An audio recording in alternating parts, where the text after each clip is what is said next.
Hello, everybody, and welcome to the latest CADS chat. We only seem to do these beginning and end of seasons. Maybe it's just too depressing at other points during the season. Certainly has been the last couple of years. So we've got a few things to talk about. Change of manager, probably a complete changeover in the squad. And we're going to go through it. But first, let's just introduce some people. Hello, Matt. How are you doing? Good, thanks. I'm feeling a bit better after the recent news with Ange. Yeah. Yeah. We're also joined by David. Hello there. I'm feeling And kind of, what's the word? Balanced after the news. Balanced. Excellent. Pensive. We've got Adesh who's with us as well. Hi guys, nice to be here. What a time. Full of change again. And then we've got the Nizik family who are currently waving at us but don't. Oh, there we go. There we Hello. go. Golly, what a pain in the ass. Anyhow, we're in. We're in. Okay, we've Yeah, got that's a all that matters. That's all that I matters. was- PG-rated. I was scared we Podcast already. scared you off when we were talking about science fiction at the beginning. I was Not at all. thought, Didn't just hear went, any I'm of not it, listening to didn't hear that any of it. rubbish. Wow. Maybe we should do a second video just for science fiction chat sometime. But hey, Yeah. another day. So yeah, we've probably got a lot to talk about today. It's been a while since we all talked, if we're going to ignore last week's. But yeah, it's been a long time since we've all sat around, talked Spurs, and in any kind of depth. Obviously, we've been doing it online through the CADS. That's on Facebook for those of you that know, and those of you that don't know, you're not supposed to. But hey, okay, so let's get the nasty stuff out the way. How do you feel about the season just gone, and where do you place the blame? Let's start with Adesh. We're a mess. It was such a horrible season. I think it started kind of optimistic. You wanted to see what could happen after the way we finished last season. But it was boring football. People looked like they were all pulling in different directions. Yeah, I guess that's the word. We looked directionless, and that's it's the one thing being Spurs of old and entertaining and still not doing well, but this was the worst of both worlds. Dull football and not going anywhere. So it was a difficult season and one that I haven't enjoyed very much. Yeah, it was difficult. I know we've had some rough ones in the past as well. Maybe we're spoiled since we've made the step up. But on the whole, difficult season. You're looking at the money clubs coming through, and it's a bit of a sore point because without them, we would have been pretty well positioned if you think about it. If it wasn't for the state-owned and money being coming in, it feels like the rules keep changing as we keep adapting to them. So yeah, overall, my words for the season will be directionless and frustrating. I think it comes out. Yeah, I can definitely agree. I mean, correct me if I'm wrong, but I think we had our best start to a season in a very, very long time last season, and then things just fell apart very. I mean, but it was never entertaining. It was always No, it was only the pretty best difficult to watch. best start in terms of points. Yeah, in But terms it of was points. an awful start Yeah. in terms of watching the football. Yeah. Awful. Go on, I David. think Tell me what you think. also, you had the feeling it could go one or two ways. At that point, we'd start playing better and keeping the points, and everything's rosy, or we're going to stop getting the points, and then we're playing horribly, and we're not getting the points, and unfortunately, it went that way. So yeah, that's it for me. I think from this. Yeah, the thing they say is, if you can pick up the points when you're playing badly, that's a sign of a good team. Except we never transitioned to playing well. We just played badly the entire season, as far as I was concerned. Yeah, because I think people say that when you're picking up the points when you're playing badly, it's a sign of a good team. I think that usually means like you have like a few bad games and you still pick up points. It doesn't mean you play badly absolutely almost all the time. Absolutely almost doesn't make sense, but you know what I mean. Nearly all the time you're playing badly and you're picking up points. That is not sustainable. So I felt like, before the World Cup, it wasn't going to last, and sadly, it proved right. It kind of got to the point where it felt like that was the plan. like playing badly and picking up really crappy wins was the plan. And there didn't actually seem to be any intention to make things any better than it was. Well, isn't that what Conte ball was? Play badly and then hope that they lose the ball and it goes to Kane and he scores. A little bit like Mourinho Villas-Boas ball. back in the day. No, it's Villas-Boas. Like Villas-Boas had Bale, who covered up what a shockingly awful manager he was for a season. Bale left and it showed. And then this season we had Conte. Frankly, the job was invite pressure, hope they lose the ball. Yeah. And then, unfortunately, Son went missing this season. Didn't really go missing, did he? He was injured or he was playing in a weird position that didn't suit him. Whatever happens, we lost half our goals. And, it was never going to work once Son went offline. Nobody seemed comfortable at all. Nobody seemed comfortable. Conte didn't seem comfortable. The players didn't seem comfortable. The fans definitely weren't comfortable. Daniel Levy was not comfortable. Mm-hmm. It was just discomfort all around, wasn't it? It really was. It was a very discomforting season. Didn't leave anyone satisfied. I don't think the players are satisfied. I think that they're happy to see the backside of Conte. I think Conte's happy to be gone. I think Levy's probably happy to have Conte gone. It's definitely the case. Fans are happy. So, I mean, it seems like we can only go up this season under Ange. Well, let's hope so. I mean, I hope so. Right. Can it be worse? I mean, we might end up with worse results, but if we've got better football, as far as I'm concerned, we're better off. Well, those last few games with Mason, we didn't necessarily get the results we would have wanted.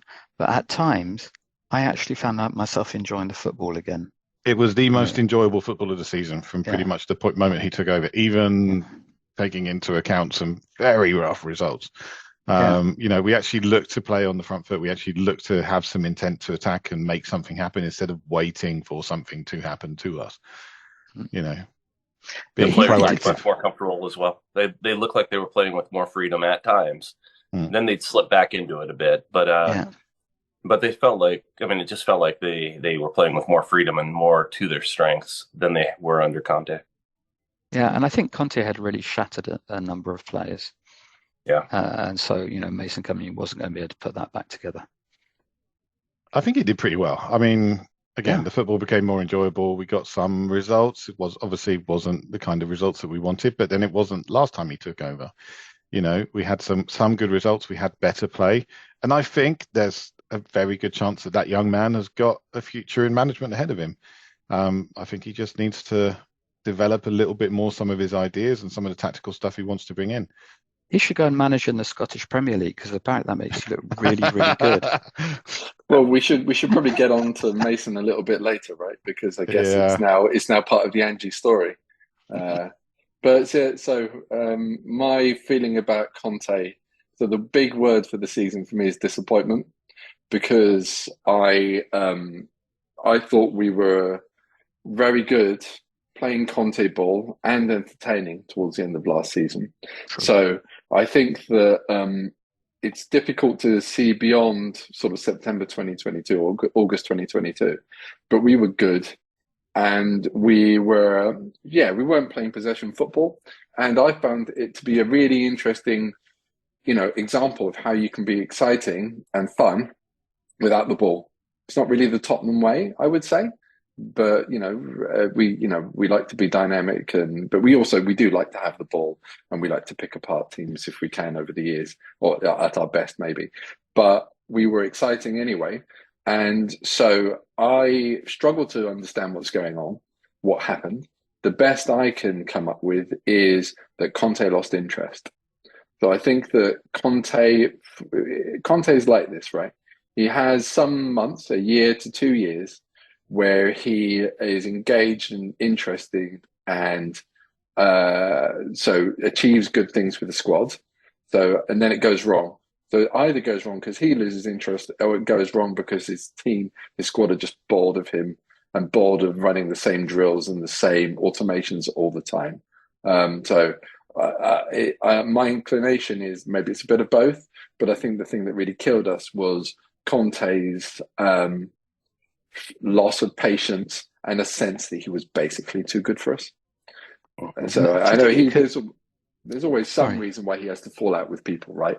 So I guess it wasn't that; it would be something else.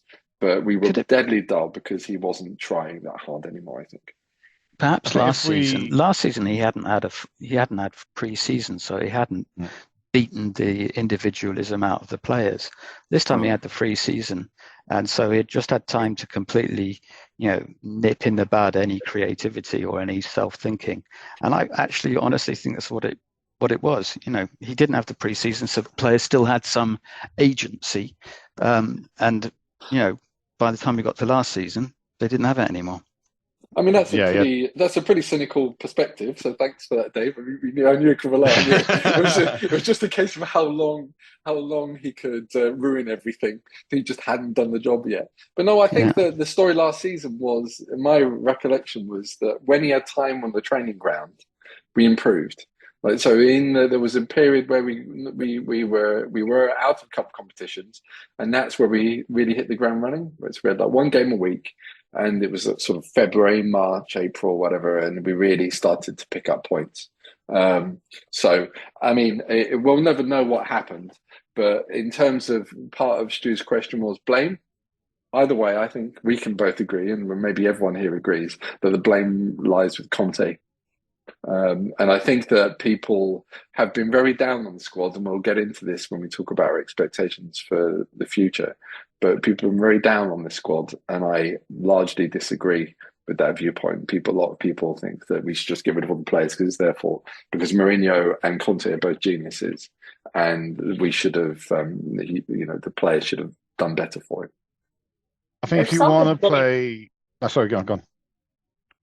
Oh, they're self-admitting geniuses. Like, they're the first that, I am this great person. I think that definitely does not help as far as like taking into consideration what players might do best that might not fit his style exactly.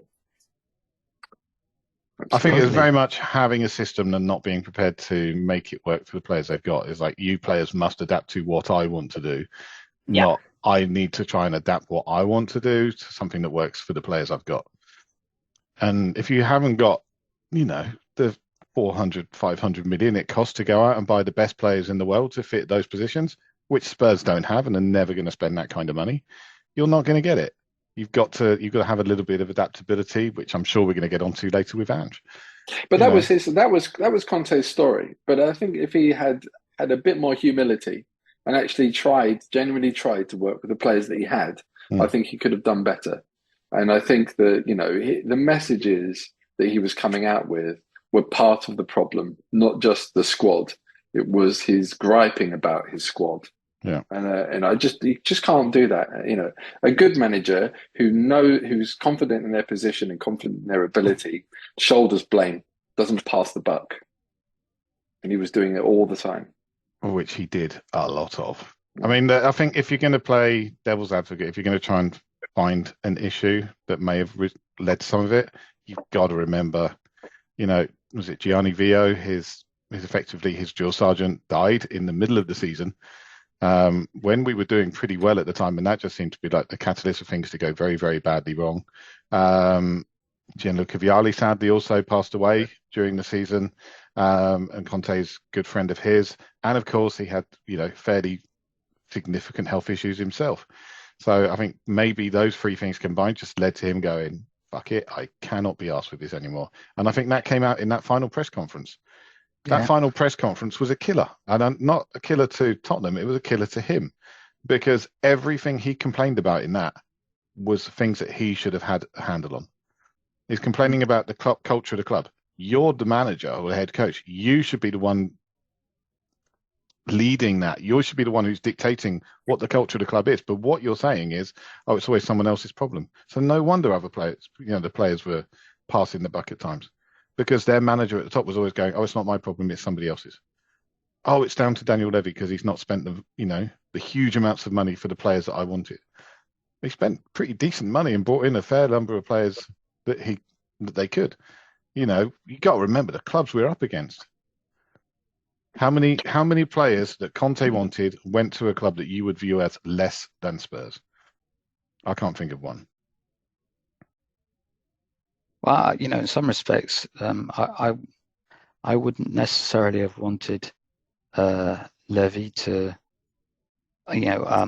unequivocally back Conte, because there was no sign that Conte was staying for a long-term project. And I can only feel that if he had completely backed Conte, we would be sitting here with a squad of sort of 34-year-olds that, which is extremely young to me, but quite old for the Premier League. 34-year-olds set up to play Conte's style that we don't actually like, and then the rebuild will have been wasted. So we only got Perisic. Yeah, but we did back him, right? That's part of the problem, right? I mean, Porro, we need to figure out how we use this squad, but we've got a bunch of wing backs, right? Perisic included, which is no great loss, but Porro is a big investment, and it's genuinely debatable where he fits in. And Udoji as well, one for the future, but very much in the same mold. And we've filled ourselves with sort of water carrying, maybe that's harsh, but sort of we've got a midfield of 8s. Right, because that's what he wants from the midfield. Maybe the only thing we never did get, or he wasn't prepared to use, was a pacey striker. But that was just because he wanted to use Kane anyway, and he got Richarlison. He just didn't want to use him. I think he was genuinely annoyed about Den Numa for some reason, so that he wouldn't play him at all. So there were some players that he didn't think were his, or Spence was another. Right, so he got grumpy about some players. The Spence situation was terrible. What he did there. Spence is a good player. Is he a great player? No, not yet. Maybe he might get there. We don't know. But, certainly comparable to Emerson, and, should have been given more of a chance. But as far as Conte was concerned, it was a case of, he's a club signing. It wasn't my signing. He has nothing to do with it. Terrible management. He sees him on the training ground. But everything we've seen so far says that there's a player there, and he deserved a chance. And I wonder how much of Conte really thought that Spence was not a good enough player, or how much he decided that he was just going to make an example out of him. I find it quite hard to believe that Spence wouldn't have been able to do the job he wanted, and he just chose to. I didn't agree to this, and therefore I'm just. He seems quite obstinate, right? He just sort of decided that no, this guy doesn't get a chance because he's not the player X that I wanted, and therefore, I'll throw my toys out of the pram. The ridiculous thing is, you've got Jed Spence, who's a fast attacking right back / right wing back, who's good at delivering whipped balls. All right, chucked him out on loan and brought in Pedro Porro, who's a good fast attacking right back, right wing back, probably definitely more right wing back, almost right midfielder, who's good at delivering whipped balls. Yeah, maybe Spence might be slightly more of a dribbler than crosser, perhaps. But I think that one of the things he wants the wing backs to do is to come off the wing and attack the goal, and that's what Spence does quite well. So in some respects, he seems like. His qualities suited the role that Conte needed, but it wasn't the name that he wanted, and he got into a sulk about it, as far as I could tell. That's how it looks. I think you're right. Yeah, which is bad squad management, because it's a young player as well, one for the future. I thought I watched him playing for Rennes just one match, and I thought he looks like a lovely player. Lovely, but very languid, and that might be what Conte doesn't like. Very languid on the ball. Look, in terms of body language, I don't mean he's slow or whatever, but there's something about him which is kind of cool. Actually, it's lovely to watch. Hello, actually. Hey guys. Hey, just got in. What have I missed? We're just grumbling. We're grumbling about. Just grumbling about Conte. Hey, that's our default position as a Spurs fan. This is like the last time, right? We're gonna pivot. Yeah, we're getting out of our system. It's a cleansing grumble, and then we can move on with our lives. But no, again, this point about getting, Conte was a head coach. He wasn't a manager. It wasn't his job to pick players. He was going to request player types, and he was getting them. And as far as I can tell, Levy gave him that, right? He got to get rid of Ndombele. He got to get rid of Lo Celso. He got rid of Winks. All these players were just, Spence went out on loan. Roden all went these out on loan. Roden went out alone. He got rid of all these players from the squad because that's what he insisted. Sometimes at a loss, or temporary loss at least. Money that is invested. We don't have the money, so we can't buy another player. So we're just spending more new money. So he got all kinds of things for the squad. Players that fulfilled the role, even if they weren't the player name that he had in mind. But I mean, I just don't think he respected Spurs enough. I don't think he respected Levy enough. I don't think he gave Spurs the respect that it deserved. Absolutely. And I don't think he gave the players the respect that they deserve either. Are we thinking that this new guy will? Well, I think we're going to come on to that. But before we do, actually, you've just joined us. So we've been talking to the others. And so how do you feel about the season just gone? And where do you place the blame? Who are you asking? You. Oh, everyone else has had a go. Your turn. Dave Nizick. I blame him. Hey, Dave. Hey, Mikhail. Hey, how you doing, Ashley? You know what? Since Poch left, I've been a fan for a long time. The football was just so fucking turgid. I got an LA Spurs shirt on, another one. And I only went to 2 games this season in terms of going to the pub, because it hasn't been exciting for the last couple of years. So ultimately, we blame it on Levy. I think he was trying to do the right thing in the sense that he thought we'll win now and bar the long-term thing. Let's just try and win now, either first with Mourinho and then with Conte. And it just you got to bless him for what he does business-wise. But I think he's an idiot when it comes to on-field stuff or management stuff. He doesn't know. And I've come to the opposite conclusion, Ashley. What's I've that? come to the opposite conclusion. That I'm at fault? No. That Levy is much more shrewd a football man than people give him credit for. No, I agree. I've met him. I've actually met him and had conversation. He was in LA. He came here. He was great. He's really short. He's like a little Napoleon. He is. No, you can tell he loves Tottenham. He actually loves Tottenham, and he's trying to do the right thing, but I don't think he gets it right. He got lucky. I think he gets. I think he goes in iterations with Levy. He got lucky with Redknapp, and then what was it, Sherwood, Villas-Boas, but then we had Pochettino, and I think it's building on iterations. We go forward 2 steps, back 1 step. Unfortunately, the last 3, he's got it wrong 3 times in a row.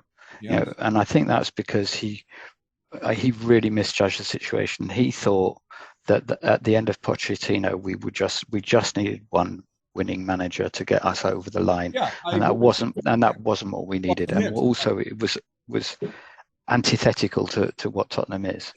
Absolutely. I think that was his biggest mistake, or one of his big mistakes anyway, which is to think that the Tottenham style is something you can just choose not to do. I mean, I think that's one of the problems with Conte and Mourinho. One of the reasons why it failed is that it's just a classic cliche square peg in a round hole. It's just not the club for them. But I have to say, I think that the time. All of these decisions, in my opinion, made sense. Now, I know that Stu was strongly against Mourinho at the time, and many people were, and I understand the thinking there. But I think I was also against Conte when it was initially proposed. I agree, Stu. Sure, but that's the style point, right? And I think it was very much style. It was a style thing. It doesn't suit Spurs for me. No, but so there's a sacrifice there. The idea would be that we would be sacrificing the Spurs way temporarily, right, in order to get the monkey off our back. And I can sort of understand the point. And Pochettino at times struggled with the dark arts, right? We were considered to be too nice. He was too nice. We had the Battle of the Bridge, which people don't talk about. We effectively lost that battle, right? Because we got sucked into something we weren't very good at, and we failed at it and lost the game, or we didn't get the points we needed. And so we had similar result against Juventus, where they dark artsed us out of the game, and that was it. And I think that there was an argument for us to sort of say, okay, let's just play it that way. Play Mourinho ball, Conte ball, get a trophy or whatever under our belt. And I think Mourinho made more sense than Conte in that sense, because Conte was never going to win the league, and Conte doesn't care about anything but the league. So I think Mourinho made sense as a sort of full on, let's just win at all costs. Conte, I do think his football can be entertaining if he's engaged. So I don't think it's quite as much of a sacrifice in Conte, because I think he is capable of being quite entertaining, and it just didn't work out. But I think, Matt, these managers, yeah. Since you're mentioning about Mourinho, do you think Levy was wrong in pulling the plug on Mourinho just before the League Cup final? Would he have made a difference? Because, that cup would have made, who else came here? Birkinshaw. Birkinshaw came here, the general. And we hung out. He had dinner with us. We hung out. We had cocktails with him. He brought his wife. And this was just, Pochettino was still there. And he was saying, he just needs to push it that little extra bit. Spurs win the cup, and we'll just continue moving forward. Unfortunately, he didn't. So my point being that, could Mourinho have helped if he'd stayed? I don't know, to be honest. But I think these counterfactuals are always very dangerous, right? It says more about the person who's making the statements about what would happen than about the facts of the situation. I think depends on your mindset, your positivity. Depends on whether you're out for Levy or not. I think a lot of the people are gunning for Levy. The people that say he made a terrible mistake, Mourinho would have won. What an idiot he was. No one knows, but my personal opinion was, at the time we were struggling, and it was coming. Mourinho's era was coming to an end. It was evident to all of us. He was struggling to get over the line, and maybe he had one more good game in him. I don't know, but it was over, and I think some people considered him to be sacrificing the final so that we weren't lumbered with Mourinho afterwards, which is a valid point of view. Personally, I would have accepted it if you really thought we were going to win the final. But didn't he also make some fairly damning comments about players in the match before? Which is awful comments again. It's everybody else. And and I think most people that sort of complain about him being fired just before the cup final are really the Mourinho fanboys. They're not Spurs fans; they're the Mourinho fans mostly. And they're people that weren't watching how absolutely bloody awful we were in the matches leading up to him being fired. We were.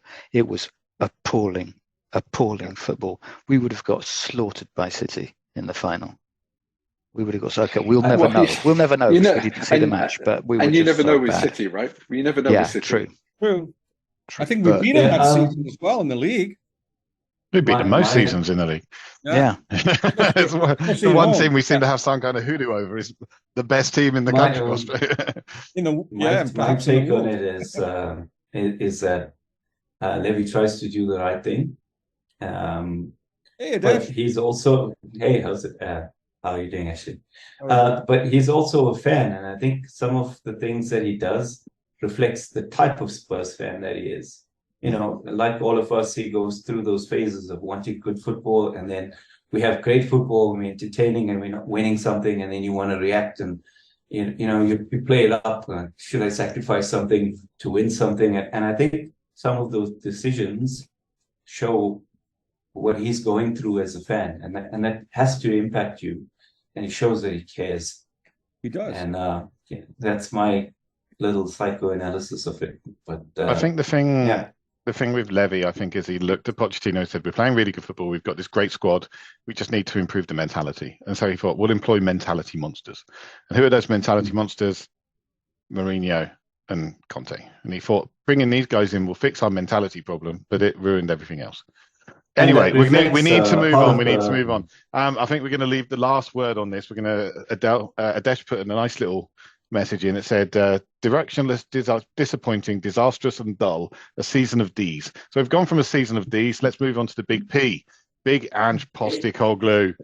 How are you feeling about him, everybody? I'm quite positive. I think he's going to do all right for us. He's certainly going to be playing more entertaining and attacking football, which is great. What are your expectations, if any, for the coming season? And we'll start with Ash. You joined us late. You get to jump in on this one. You guys are probably all going to be better at this than me. I'm so sort of battered and bruised that I'm going to wait until I see what the squad is like, what the team looks like in preseason, before I raise any expectations. I'm very honest about that. Spurs fan till I die, Tottenham fan till I die, but I just don't know. I just don't know. I used to when I was growing up, Scottish football was lovely. There was Celtic and Rangers were actually, and other teams there were actually great. And Scottish football is not a particularly wonderful thing to watch, and they're not very good in Europe. I hope that he is better than what he has shown with Celtic in Europe. I don't know. I don't know. Won't be a problem this season. Yeah, which is kind of good, huh? That is yeah, kind that's of fine. yeah. Yeah, so I don't know. Sorry, I don't know. I'm waiting to be convinced, and we shall see. I think he had two very, very bad results in Europe last season. Obviously, Bless Real you. Madrid. Yeah, bless you, Mikara. So, and obviously, Mene the Patris Bodo, et Filii et Spiritui Sanctum. the Bodo Glimt one. But Bodo Glimt were a side that pulled off quite a few shocks last year. They beat Roma as well, quite heavily. So perhaps we shouldn't be quite so difficult. One of the best teams in Europe again, and a team No, but they haven't done well in any of for the last few years. Celtic or Rangers actually. Yeah, before before Big Ange came in as well. So yeah. Yeah. So So I don't maybe, know. What does anybody else think? What do you think? Well, I don't know. You're I positive. think we're going to be. I'm positive because I think we're going to be looking at better football. I think we're looking at more Spurs type football, the kind of stuff that made me become a fan. I wasn't born in London. I became a fan by watching a game and getting hooked by the style of play, by the entertainment that was on offer. And I've never expected at the start of a season to go on and win a competition or win a league. That's never been in my thinking.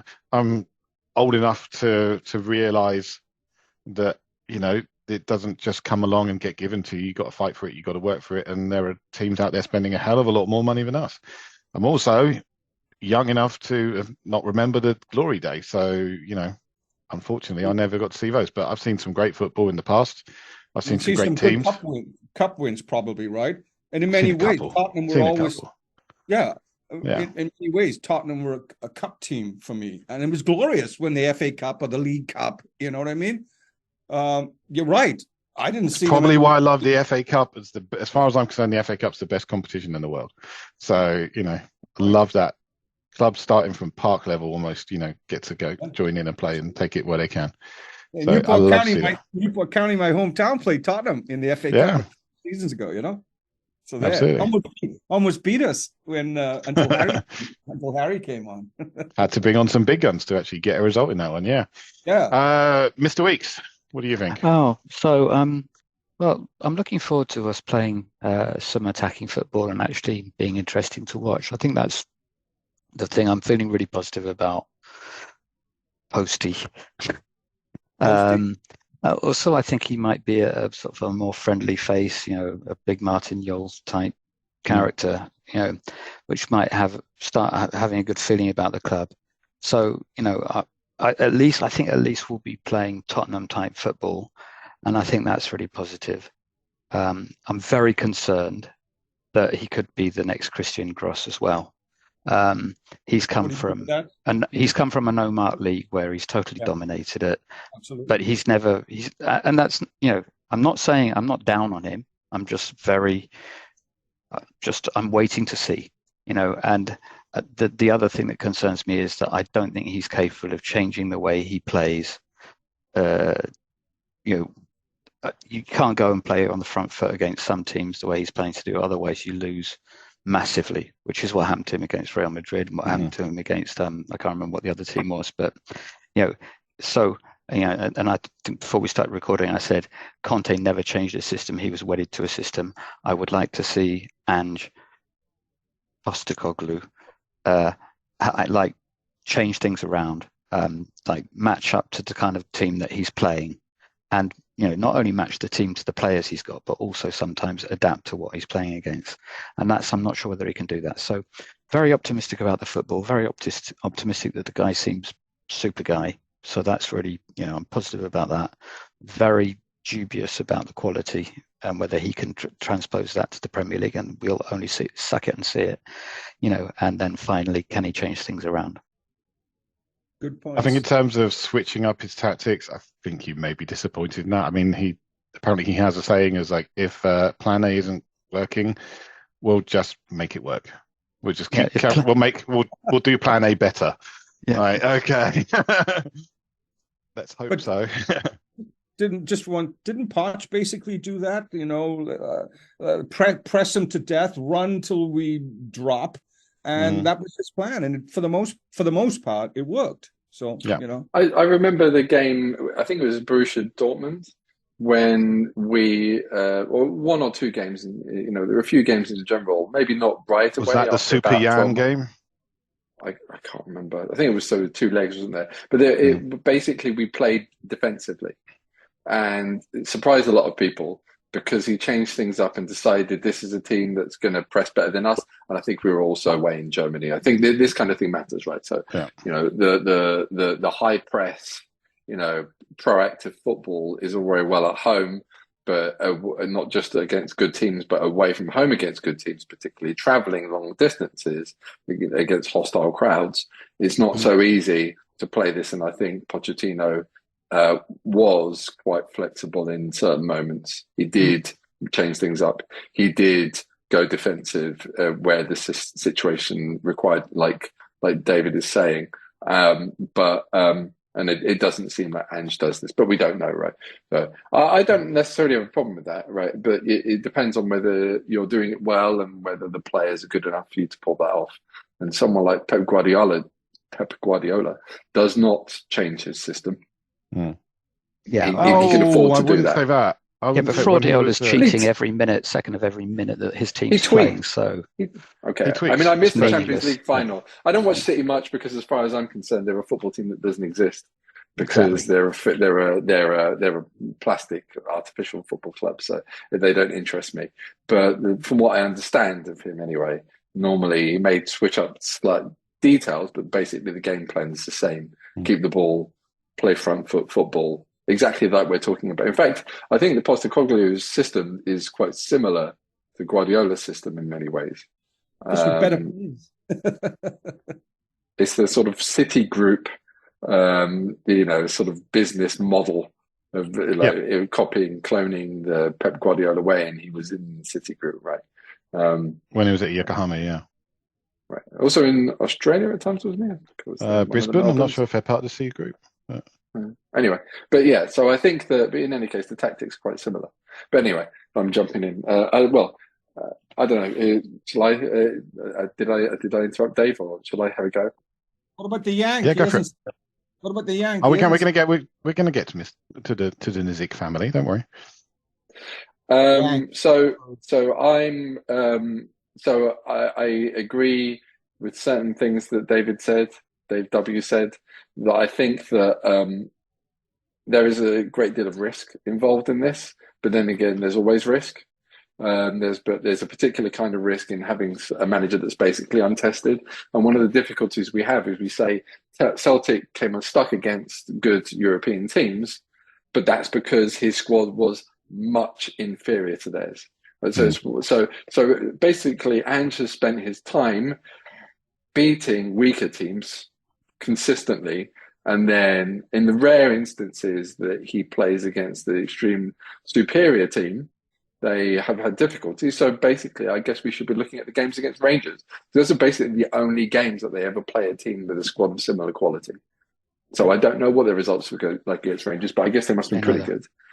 Pretty much wiped the board with them, I think. Yeah. Yeah. So that's probably the best approximation. But right. So I mean, I'm excited. I'm very excited for all the reasons that people have already given. But yeah, I have reservations. I also recall watching a video of him, his argument with a former Australian footballer. I forget his name, that basically Tim almost killed Tim. Tim what? Sorry? Harry Kewell or Tim Harry Cahill? Kewell. Oh, it wasn't Harry Kewell. No, I'm talking about the one where he was interviewed on TV. Craig Foster. Craig Foster, yeah. So he, you know, it was a quite unseemly public row, which I strongly recommend everyone watch. It's on CADS. It's very interesting. But, you know, in the process of that, he was a bit hung out to dry for doing some of the things that we've already complained about Conte doing, right? He did it in a slightly clever way, but he was basically saying the players aren't good enough. They're not getting trained well enough. They're not getting, he can blame the system to a certain extent, but ultimately he was blaming people other than him for the failures of his Australian youth team. So that doesn't bode particularly well. But I think it's difficult when you put these managers in a position where they know their careers are on the line. They know that they're being examined, their ability is on the line, their reputation is on the line, and it's kind of a normal human reaction to be defensive about it. Poch used to do it as well, if you recall. He got quite grumpy towards the end and was complaining. Yeah. But I think ultimately, he gets on very well with all his former players, and that's because he was so successful. So be successful, and then everyone's happy, and that's that's the easy answer, right? We'll be happy too. Yeah. Well, no one would be complaining. When times are good, everyone's happy, and there's no grumbling. But I think that we don't know what we're going to get, but we think, and I agree with everyone about this. It will be exciting. It will be, if we lose, but we go down fighting, that'll be much better than the absolute dross we saw against Milan, where we just waited for the game. I'm trying not to swear. And unacceptable waste of everyone's time to just watch that clock tick down and just let them go away with the game. It's disgraceful. Worst thing, you need to win the game when you bring on a defender. Yeah. I was like, what's he done? All right, Nizik family, what do you think? You want to go first? Sure.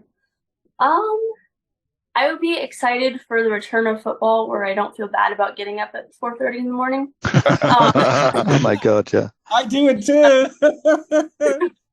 I will always still get up for it, but I just want to be able to get back to where I'm excited that I got up that early and have football that I'm super excited to watch. I only started watching in the 2015-2016 season. So that was the football I got used to, very fluid, lots of movement, and I really enjoyed that. But I'd just be really happy to see the players getting back to more of themselves and actually just being excited to be on the field, not seeming to just, I can't wait till this is over. I'm going to keep walking. Totally. Good point. Yeah. Dave? Yeah, I would add to that. So I've read a lot of articles on Ange now. Are we calling him Angie? Is that what we're Big Ange. I'm going with Big Ange. Only for singing his name. Only for singing his name. And we salt pepper beard on my head. Kind of looks like I could pass as Ange right now on this camera. Anyhow, I'm excited about the change in culture that he's going to bring. I feel that the positivity is going to be a lot more pronounced. Conte, I don't know. Is there anyone here who actually liked Conte as a man? As a human being? He's just kind of I don't know. He came off as a dick a lot. Really, honestly. Adash said it was a season of D's, and I think Conte was the biggest D of last season. We need an addition, addendum. Anyhow, I'm excited about the personality that he brings to the position as a face of the club. Daniel Levy, not a good face. Nowhere is Daniel Levy a good face, really, for his business dealings or whatever. He's just, the press is heaped on with a bad reputation for him. So to have Big Ange come in and be positive and someone that maybe the fans can just rally behind. I'm rallying behind him, and I've only heard interviews. I haven't actually heard him really, other than that little 30-second job that Tottenham put out last week. Haven't heard. Yeah, that was very press orientated stuff. Was that Ange or was not written for him? I think. Mm-hmm. So I'm excited for that. I am a little bit nervous about the number of times I've read that it takes as many as 10, 12 matches for the team to bed into a system. And that is going to require some real patience from the supporters. There could be some ugly results coming. There could be some really ugly results coming. But on the flip side, I'm excited by all that I read about how he gets the most out of players who have basically been chucked aside as finished. And you think of the number of Tottenham players that we have that have been chucked aside as finished. Dyer, bring back Dele. Say again? Dele? Yeah, I've heard that. People are mentioning that. Dele is down, man. So I'm excited about that. Obviously, his progressive style And I did watch the Champions League final. I do enjoy the triangles and the constant movement. Ange is really big. Seems like he's really big on the onus being on the players who don't have the ball to make themselves available. Yeah. And I miss that from Poch. That happened. At times it happened on Poch until you got into the final third, it felt. But at least in the build-up, it happened. And I'm excited to see that return. And I'm excited to see the press return. The press is exciting. The press is really exciting. So as you can tell, I'm excited. I'm excited for what this change brings, at least until Christmas, and then we can check in again, right? But if he makes it past November, then he should be fine. It's true what you said about paper. This looks positive to me. It just needs to make sure the 12 games are all the friendlies before the start of the season. There'll be no problem. There you go. We'll win the league. That's a good idea. Play a lot of friendlies. Over and over. Yeah, no one knows who the Timbers are, though, honey. The Timbers are our local Portland team. Okay. The things that I've enjoyed seeing about Big Ange is his not really the press conference stuff. It's more of the stuff that you hear from the sidelines. And I know they had him mic'd up early on in the Celtic training session, and he's there bellowing at the players. We don't stop. We don't fucking stop. We go all the way. And then he goes, "Oh, we stop for half time and we stop at the end of the game, but we don't stop." Like, go drag yourself off the pitch. And that's the kind of stuff we were hearing from Poch, and that's what I'd like to hear. I want to see a committed team working hard to try and bring us something. What did you describe these guys? Mental strength monsters. I mean, mentality monsters. Mentality monsters. It sounds to me like Andrew's more of a mentality monster than these guys, because I think he's a culture guy. But he's sending the players out with the right mindset, as far as we could tell. And I'm not convinced that Conte and Mourinho were doing that, really. I mean, Conte just kept saying, what was he saying? Suffer. He wants the players to suffer. That was his byword. Yeah. It felt like the players were always looking over their shoulder on the pitch. They always felt like they were looking. Yeah. Exactly. Totally, David. Which kind of takes you back to the Santini days where, he'd stand on the sidelines, and if the fullback went over the halfway line, he'd blow a whistle and say, "Stop, you're not supposed to do that." Like, no, that's not what we want. Like, we want some attacking player. We want some people to take some impetus and go for it and actually try and make something happen. But the other thing was I think it was against Hearts. He was recorded screaming at the players, "Stop passing the ball backwards. We're not here to pass the ball backwards. Pass forwards." And, that's what I want to see. I want to see something that's progressive. I want to see something where the team is Barry actually Mead up to try and get a result. Barry Mead, well, he might be, but I won't read it. So,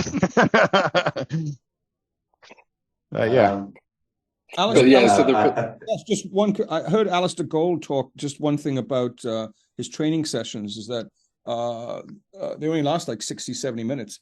Yeah. But they're doing some drills, and ordinarily teams will say, "Oh, drinks break," and they just go off and chatting and they're laughing, whatever. Apparently, Ange sets it up like, okay, you finish one set of drills, the drinks are right there, and then you go into the next set of drills. Yeah. So, keep them focused on it, and even on when they do those things, the rondos, I mean, it almost tends to lead it to passing backwards, because you'd see that under Conte, or with having a throw in the opposition half, and then we throw it in backwards. It seems like, what's his name? He says, if in doubt, move forward. Yeah. Forward. Apparently he does 60 to 70 minutes training sessions, and then we'll spend 2 to 3 hours looking at video and things like that. And most of his coaching is done through the video time. He'll let his physical preparation staff and the other people take most of the actual on the field training. He comes in for like 10, 15 minutes to say bits. Yeah. I think what I wanted to say, Matt really said it, but I'm going to add to it, is that mentality monster is quite a fey. It's a good way of describing most Australian sports coaches and players. If you think about the other sports that they really pay attention to, rugby league, rugby union, cricket, Olympic swimming teams, all of them are mentality monsters. So if you're looking for still having good mentality, and then you kind of marry it with this adventurous style of football, it's optimistic, quietly optimistic from my side. Because I don't know too much, only what's out there, and you don't fully, get a full understanding for the person and the relationships and how they treat the players in the squad. But I think from that point of view, I'm optimistic. And then with beating what's in front of you, there's something to be said about that, in the Scottish League. And I watched the Real Madrid Celtic game, and for 20 minutes, they outplayed Real Madrid. They got bashed in the remaining 70 minutes when his players were less fit or less athletic and just less capable. I'm sure there's other factors, but I think it's worth considering that we have a talented squad. We're not using them well. We got players devoid of confidence, and you can see it, unsure of what their roles are and how to express themselves. And it creates this horrible lack of confidence, and that shows in our game. And I want to see what he would be able to do with a really good squad, and whether he can get the 90, 100% out of these guys, and just what a difference it would make, because nobody can tell me that Brighton has a better squad than us, and Newcastle doesn't have a better squad than us. And the least a good manager can do is get the best out of your squad. Yeah. Which brings us on very nicely to our next talking point, and I believe Matt has some stuff prepared for this. Squad changes. We've got what I feel is a pretty decent squad. Obviously, there is some movement that's going to happen over the summer. We know we're going to be getting a new goalkeeper because Lloris is leaving. Who else do we see leaving, and what kind of players do we see coming in? Here we go. Oh, look at this. Who put this up? Me? Matt has been doing work. Put some Can work in on Can you that. see my screen?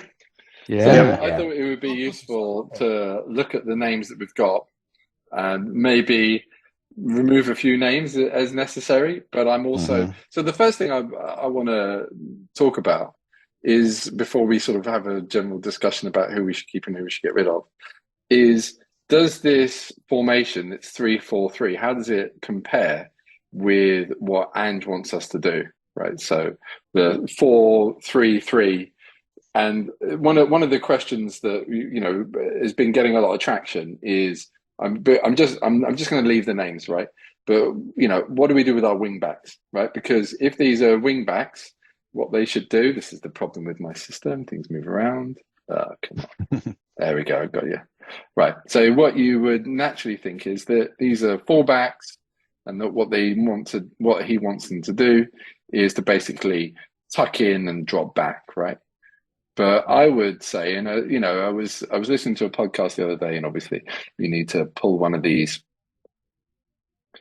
guys forward. Maybe Dyer plays more in front of the defense, and then it starts to take shape a little bit more like a 4-3-3.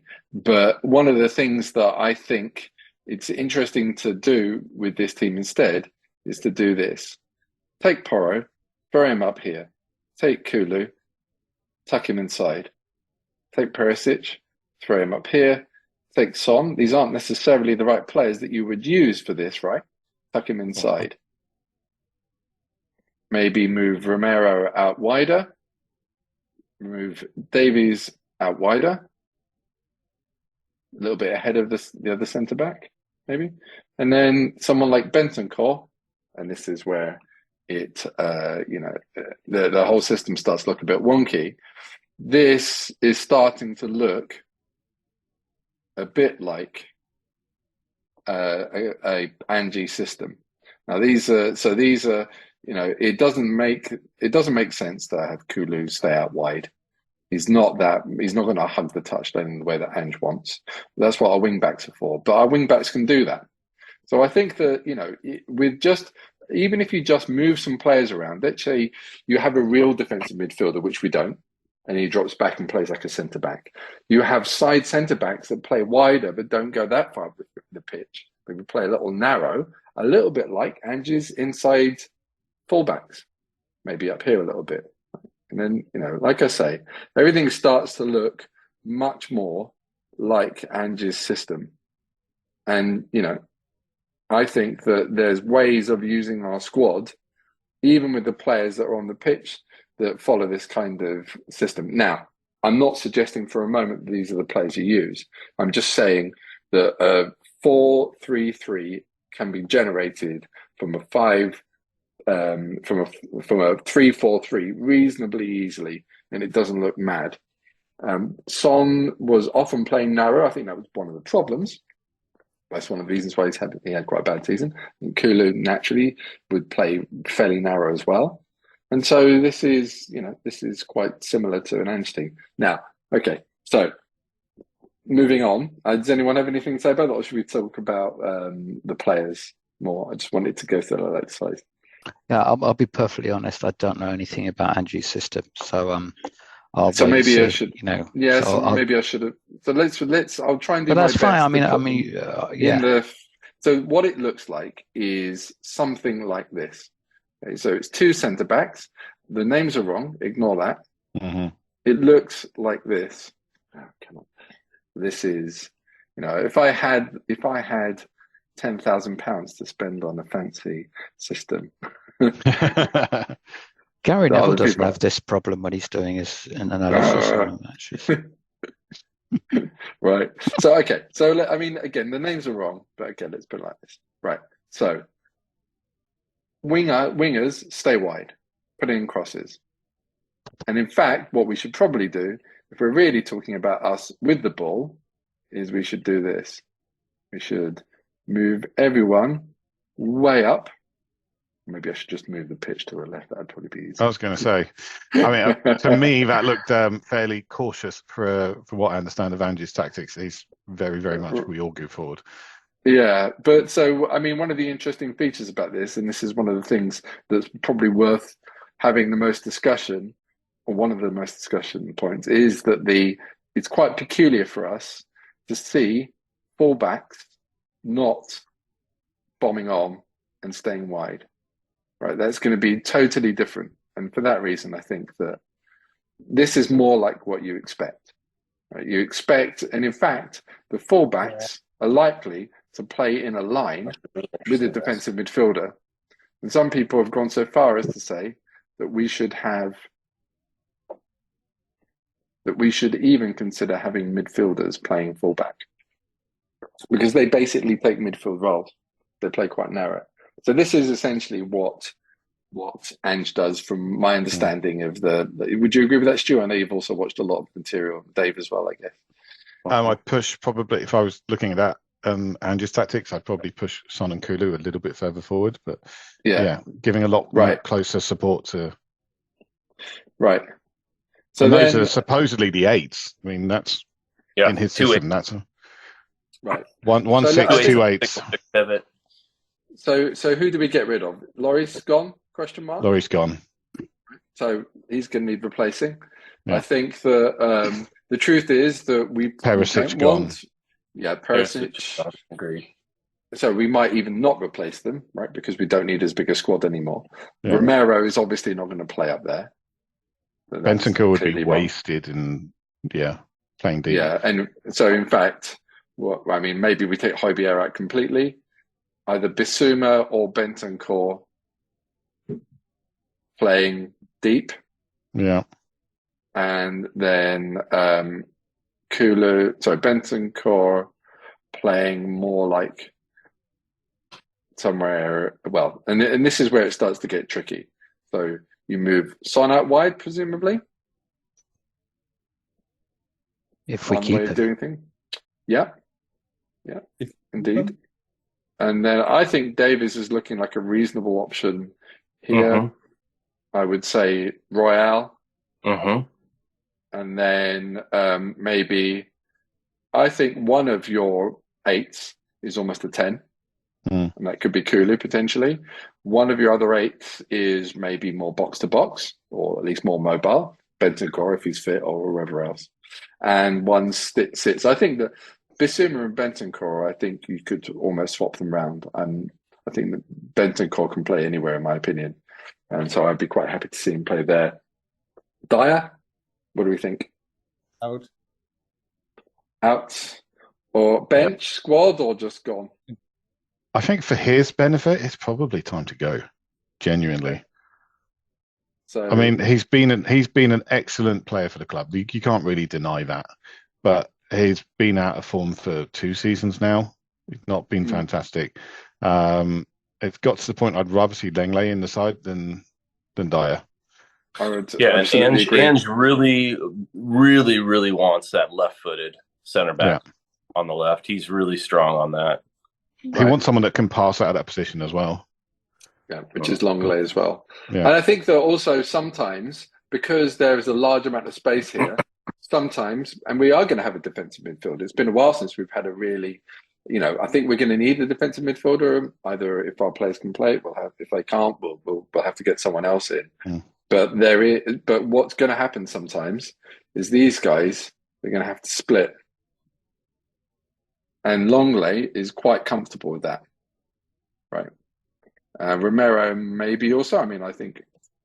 Sorry. Very much a Pochettino playing with split centre backs. Can I just say one thing? Can I just say one thing about Romero while we're on him? Mm-hmm. If we keep Romero, because he is a fantastic centre back, then we need really, really, really good backup for him, because not only does he often get cards and bans, but also about a month before Argentina have a match, he doesn't want to play anymore. Personally, I'd bin him off because I think he's a fantastic player, but he doesn't want to play for a club. He wants to play for Argentina. I have to disagree to a certain extent with that, Dave, because it was such a weird season, right? With the World Cup in season, I think that we were putting our play. I mean, not we. FIFA put everyone's players in an incredibly difficult position. Yeah. And it's clear that it means a great deal for Argentinians to win the World Cup. And, as much as I'm not happy about that, but at the same time, I don't think the next season will be like last. I mean, I still think there's genuine questions about his commitment, but, it's not. I just add that he binned us off under Nuno. If you remember when it was COVID, he was one of the 3 that went off to South America and couldn't play for a while, and he was not available for the last matches of the season, but suddenly available for Argentina again. And suddenly available again when Argentina played. I think Romero is an absolutely fantastic player. I bought a Romero shirt for my son. I think he's like one of the best defenders we've had since Alderweireld. And anyway, never mind. He's a really good player, but I just think we can't rely on him. So if we keep him, we need a really good backup for him, really good, because he's not going to be available for about 30 or 40% of the season, and that's massive. So are we getting probably rid of Sanchez? Going to miss 5 to 7 games. I think Sanchez goes. Yeah, I think that maybe I would agree, just because I think he's like a rabbit in the headlights when under pressure. You never know. I think that he's deeply uncomfortable with the system we've been playing. If he was allowed to play further forward, I think he might be more comfortable. He could use his pace, his recovery pace, which he has a decent amount of. But yeah, I tend to agree. I think that for his own sake, he probably needs to move on. But then we've got a bit of a problem, right? Because we've got a distinct lack of centre backs here. This is one of the reasons why I think we do need to sign up Longley on a long-term contract. I think he's perfectly capable. If he ends up being a squad player, I mean, what we'd probably like to see is Mr. Question Mark be amazing, probably take Longley's place, but be an amazing. This is where the money has to be spent. Goalkeeper also, but goalkeepers don't necessarily tend to be that expensive. We need to spend a lot of money on this guy. Let's see, Stu's dirty that one. Maybe I'm wrong, but anyway. Well, I'm just thinking, David Rare, they're asking for 40 million. That seems like a lot of money to me for a goalkeeper. Not that much money these days. It's pocket change. I heard it could be 20 to 25 euros. Hey, if it's 20 to 25 euros, I can get it. Million. I'll buy them just to clean up around my house. I think I have that. I've seen whisperings that they're looking at Livakovic out of the Croatia squad. I don't know. Is he playing for Dinamo? Zagreb. He, I think, is available around 12 million. And really, in Ange's system, they like to play out of the back. Pinging those long balls is not his style. Raya is amazing at the long ball. He's really great, and that's one of his strengths. But Short 40 passing's million not so versus great, 12, though. and we're going to play out of the back. Livakovic could be a real steal for us. Sorry? He's started, so. Yeah. So I mean, okay, so well, but just on the point about centre backs, what I was going to say is that this guy, what I'd like him to be able to do is, along the lines of what Dave was saying, Dave Wink was saying, be able to do this, right? So play on either side, and this is a lot of money to have like a 2-footed ball playing. This is going to have to be someone world class. We have to throw the bank at him. Otherwise, we're going to need 4 centre back. Has anyone watched Rodon play at Rome? Yeah. Not an option. For me, he's an option. Left-footed, solid, dependable player. Lacks a little bit in pace, but he's struggled at times. He got absolutely ambassaded in the pressing ran. Couple of times he had very, very bad performances, but then there were some fairly major players missing from the squad at the time, and he was probably put under pressure he wouldn't get elsewhere. I like him as a player. I see signs of who is it, the John Stones. I see elements of John Stones in his play. He's a comfortable player on the ball. He looks good, but again he's one of those players you think maybe he should move for his own benefit. In terms of the player that we've been linked to in the press, it's Gleison Bremer of Juventus, who can play left side. I think he was probably rated one of the best centre-backs in Italy last year, and one of the few players at Juventus that actually did well. And we've done pretty well in buying players from Juventus over the last few seasons. Well, we just need the ghost of Paratici to continue doing these deals for us. I wonder whether Paratici is still doing something back there. Apparently, he's still consulting in the background quietly. And the deals he did while at Juventus are going to help make this deal possible, because Juventus is cash poor right now. Yeah. I mean, they're talking about maybe 50 million for Bremer, which sounds like a really good price. Yeah. Is he 2-footed? Also, can he play another side? Yeah, I think so. I think he played both sides. He does. I mean, I think we need 4 centre backs anyway, but we can't have a massive squad, and we can't sign so many players and have them like rot and not settle. So I think it's to me, it's not realistic to buy 2 centre backs just because we will start to see players get unsettled and get unhappy. So I think one who can play either role would be ideal, and obviously some fourth centre back that maybe could be Dyer, could sort of loiter a little bit. Wouldn't be the end of the world, I think, and homegrown players and all that. Dyer's contract's running out though. Dyer's only got 2 years left on his contract. 1 year. So he's got end of 2024. He's out of contract. So this is our last chance to kind of make any money out of him. Yeah, we should do that then for sure. He's had a contract on offer for a while and it's not been signed. So there's Rodon as well, I suppose, or Sanchez. As like a 4th ultimate backup, maybe. Yeah. What about some of these other players that we've got? So we think Winks is done. Winks is done, yeah. Winks, sadly. Thank you for your time. Yeah, and we've got too many.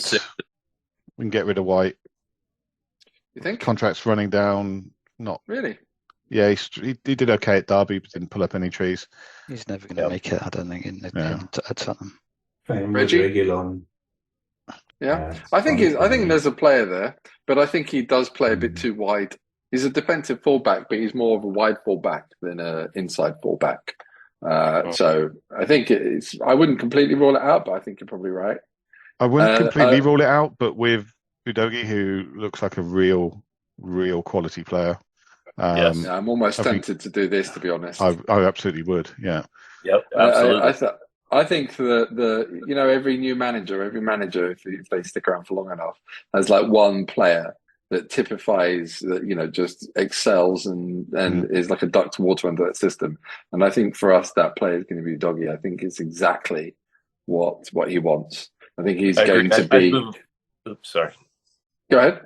I'd been Royal a little deeper. I think that they like to tuck in. Like, I think there's times when Ange plays just one inverting and one tucking back in. I think Royal is that tuck in player. Yeah, and then I think Udoji, I think, whether tucked in, or when you say tucked in, do you mean like width-wise or up the pitch?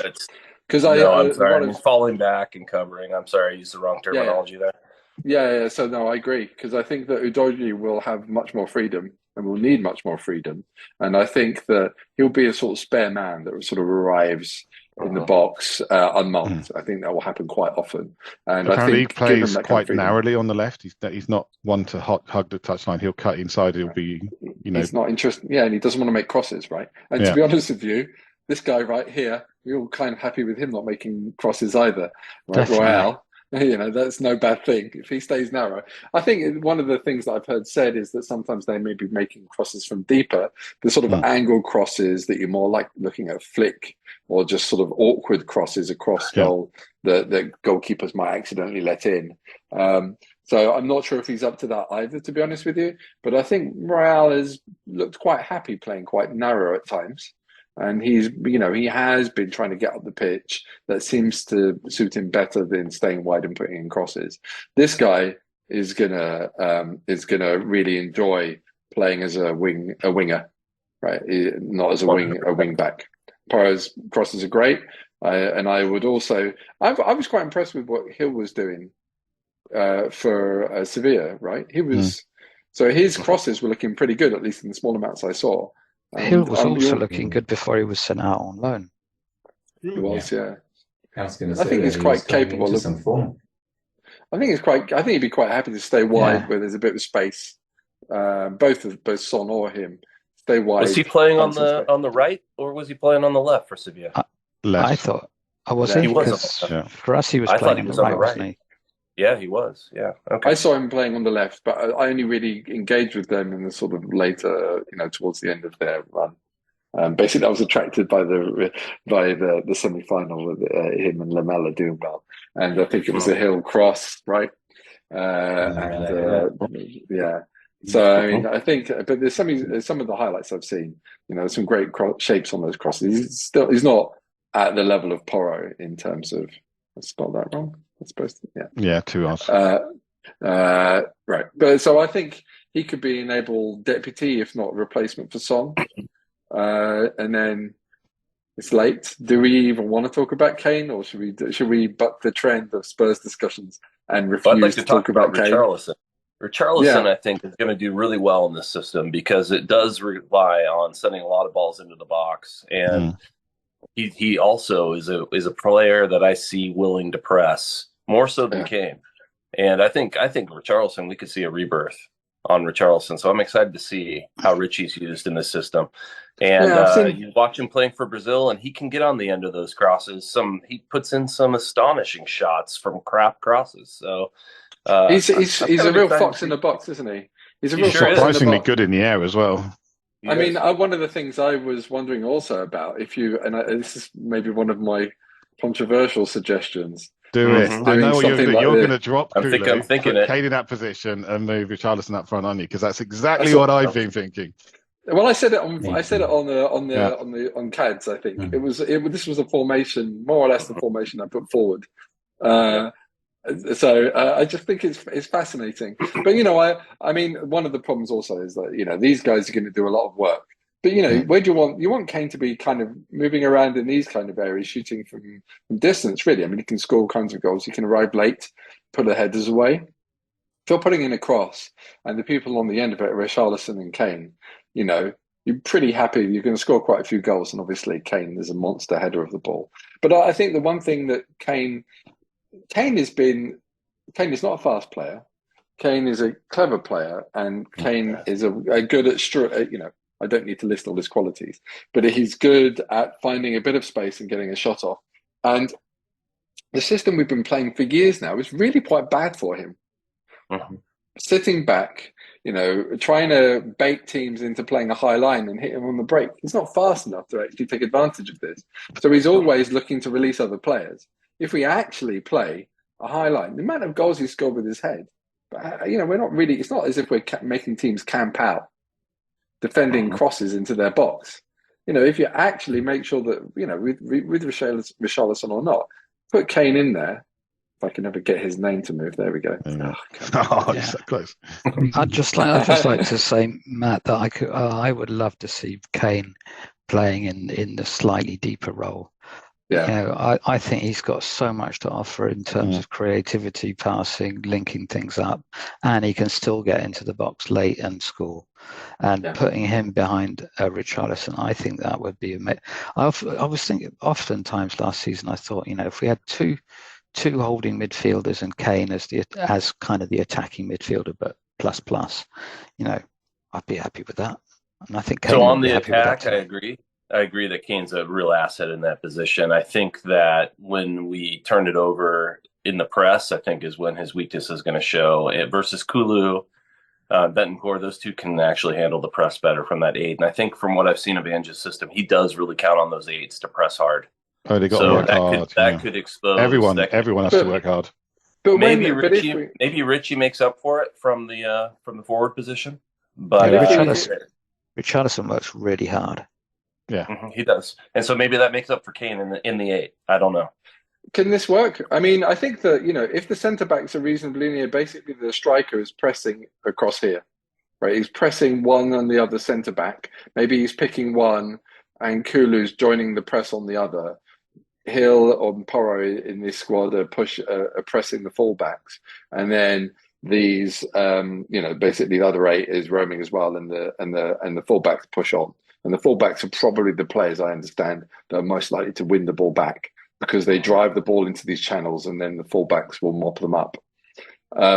So the question is, can Kane press here?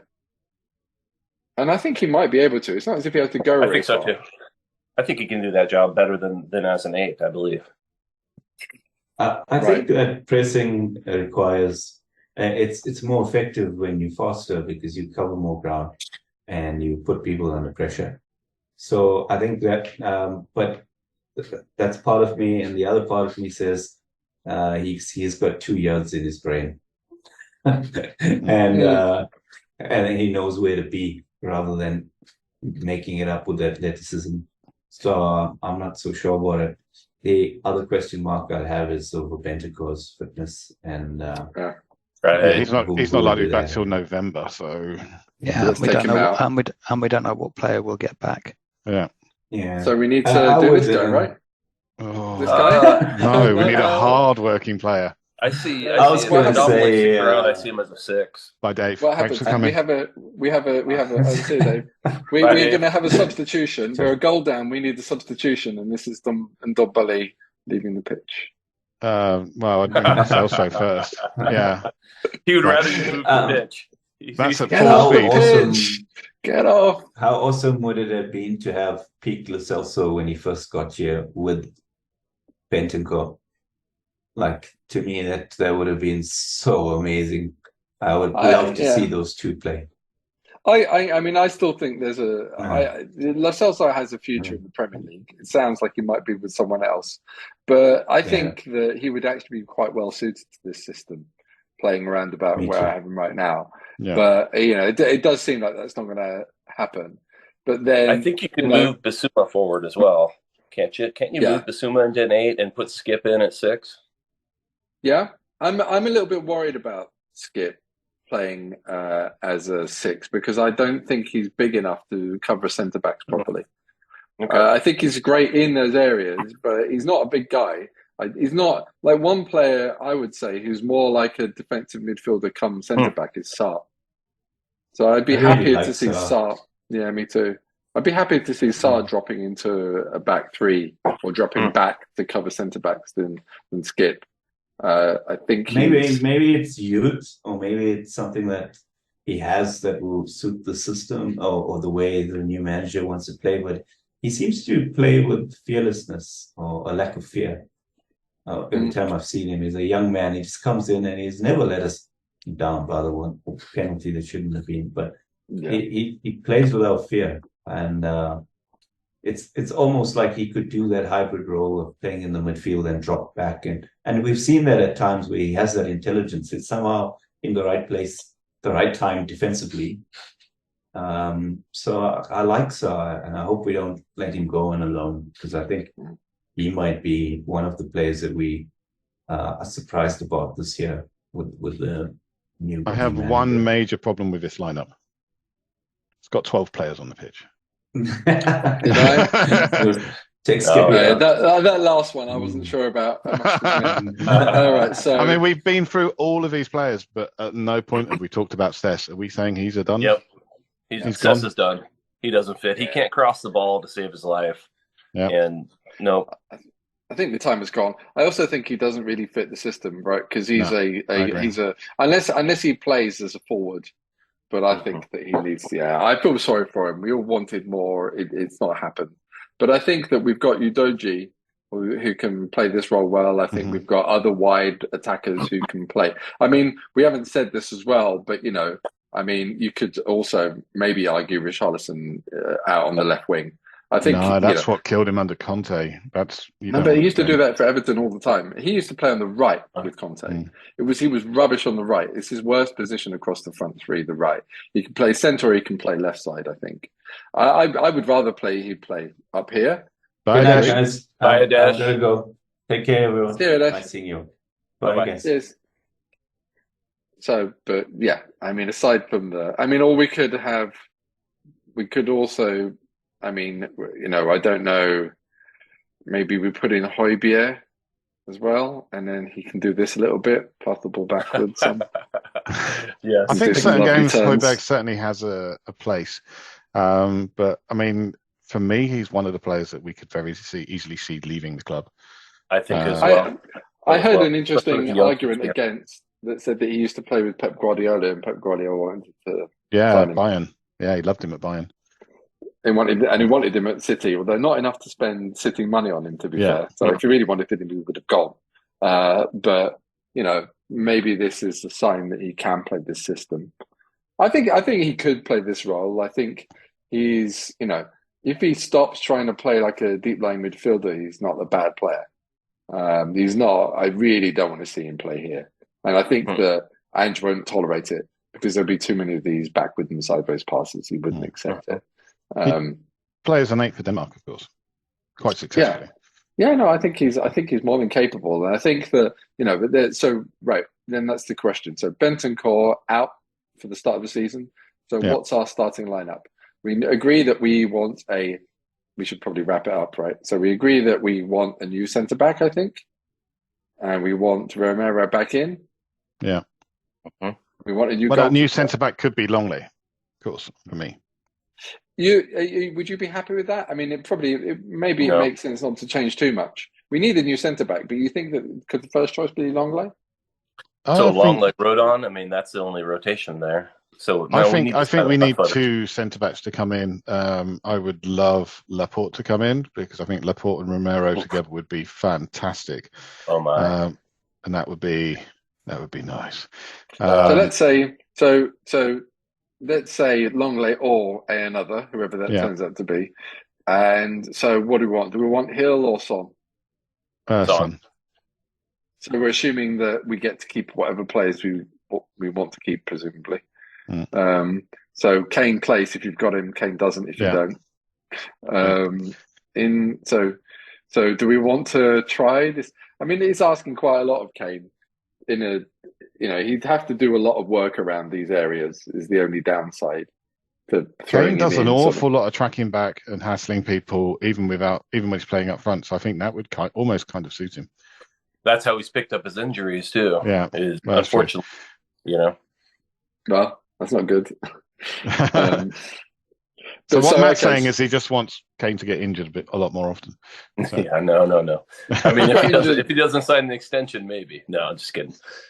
Well, I mean, that's the question, though, isn't it? So, if he doesn't want to sign an extension, do we try and sell him overseas? Probably we do, and then he doesn't go. I imagine. I've got a feeling that ship's passed, isn't it? That ship has sailed. The Mbappe. Yeah. Oh yeah, I guess so. There's one major option for him to go to, and that's Real Madrid. Bayern. Real Madrid. No, I mean, Bayern is the only other option, but we aren't going to get the kind of money we're thinking.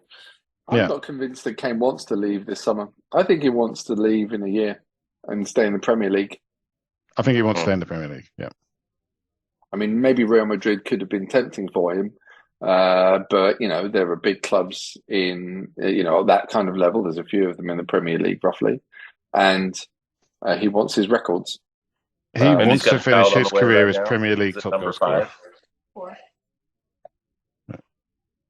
So yeah, I mean, I think my guess is we are going to end up keeping him because we won't sell him to the teams, to our rivals. In fact, the only team that we could reliably say is not a rival in the Premier League is Man City, because we're not going to finish going above down. them no matter what we do this season, basically. They're going down with FFP. Well, yeah, we can dream. I don't know. But, Yes, we can dream. We can dream. He'd join a quite expensive subs bench, I think. Haaland would keep him out with his pace, and he fits in. Yeah, maybe City don't want to sign him anymore. But also, by the way, Real Madrid could sign Kane and Mbappe, of course. Mbappe's going to cost big money. They've just spent 100 million on Bellingham. They're going to spend probably another 100 million or more on Mbappe, even though he's got only one season left on his contract. Kane's going to cost probably 70, 80 mil. There's no way even Real Madrid are going to be spending that kind of money. So my guess is you'd have to put Kane on the bench then. I mean, yeah. Okay, so my guess is that we're agreed that Kane stays until the end of the season. Yeah. I think so. And I think he'll sign another contract. Personally, well, let's hope so. But I'd probably in January, like not this summer. I think he'll see what's happening for next season. And if he can't find a clearly better Premier League team to sign for, then he'll sign for us. And it would have to be clear, because I think he does want to stay with Spurs if he can do what he wants. I think if Real Madrid or Bayern came in for him, for 80 million or so, if he chose to leave, I'd be like, okay, good luck, son. Have fun. I agree. Maybe a Teddy Sheringham situation, and come back when he's 32, 33. But he's been with us so long. He's done a lot for us. I don't want him going to another Premier League club. And I don't see them spending the kind of money they're going to have to spend to get him. So what do we think? We should probably wrap it up. So what do we think? So is this a realistic looking team? Where what have I gotten wrong here? So I think Porro is Basuma and Sarr around. Personally, you might even drop Sarr and bring in Højbjerg or Skip. How is Basuma as a covering centre back? I don't think I've seen enough of him. We're looking for a 6, not a covering centre back. He's not going to drop in to pick up. In those he's not roles, going to do what Dyer did, which is split. Drop in and split the centre backs. He's not going to do that kind of thing. If we want someone, Dyer is on the books. No, but I don't think Dyer's capable of that role anymore. I think it's a game for a younger Dyer. He's not up to that anymore. And I'm not saying that's the normal routine thing to do, but basically these players, so number 6 is going to be playing in line with the tucked in fullbacks quite often, but there's going to be so much space on these sides. So who's covering that? So much space, and there are times when a centre back is going to have to go out there, and there are times when the number 6 is going to have to cover that. I would rather it was a 6 that could head the ball. So I'm not saying it has to be someone who's second position is centre back, but they have to be able to cover those areas, in my opinion. Unless I guess it partly depends on balance as well, right? So if Udogie isn't just going to roam forward, but the thing is, Udogie is going to leave gaps. Any team that can beat our press, they're going to be trying to play around. It's not going to work every time. Udogie is not going to press and snag that ball. It's going to go behind him, and there's all this space. But Royal's going to make mistakes too. So I think one of the problems with our squad is the 6s that we have are like 6/8, like specialist 6s. So what we probably want is someone that's the closest to being a true 6 in our squad among whoever there is. And I'm not sure who that is. I don't think it's Bentancur. Even though I like him as a passer, he's not really going to work in the air. So I think Sarr's capable. He's certainly very tall. But yeah, maybe Basuma can do it. I don't know. I'm happy enough to do that. But okay, so then let's say Basuma. then who? So is Sarr playing or Skip or Højbjerg? Sarr is the least senior, and is Kane right? So are we? Oh, actually, this is more interesting. Kane plays. Does he play up front or does he play in the 10 role? 8 come 10. I think he plays up front personally, but I'm not married to that. I just believe that that's where he'll play, and I think Kulu start. I think it's more orthodox. I agree. Some people are a bit concerned about Kulu playing in this role. We haven't really talked about that, but I'm pretty happy with it. I think so too. I think. Yep. These two are our best 10s, I would say. Yep. There's a point to be made that Kane is now 30, and do we want to wear him down in that high press? I don't know about. But I think that number 9 position is less of a stressor on the press. I agree. Than an 8, sure. I think this player. I agree with Dave, but I think you're absolutely right, Ash, to raise the concern. And I think that Kane could have a very long career with us. He could play 36 years old easily, and for him to do that, people have to be running around him, taking some of the load off, and he can be the linchpin of the attack, not the linchpin, but the pivot. Well, actually, no, linchpin is better. Pivot's more of a deep player. They're bouncing balls off him and let him running beyond. And for that, you really need the player the player playing off him really needs to be a serious goal threat.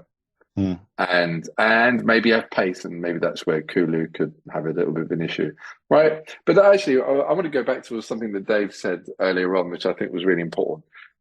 I've seen it in the videos as well. The triangles, the overlapping triangles, the players, Sarr, let's say, or maybe let's say more realistically, there's maybe Kane, Son, and Udogie play a triangle, and then Udogie runs through and they continue playing that triangle.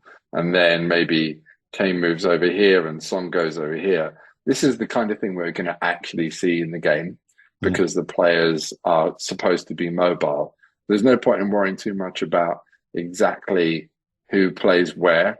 And I think that so this is where Kane will come into his own, right? These sort of close interplay situations, there will always be someone playing quite wide.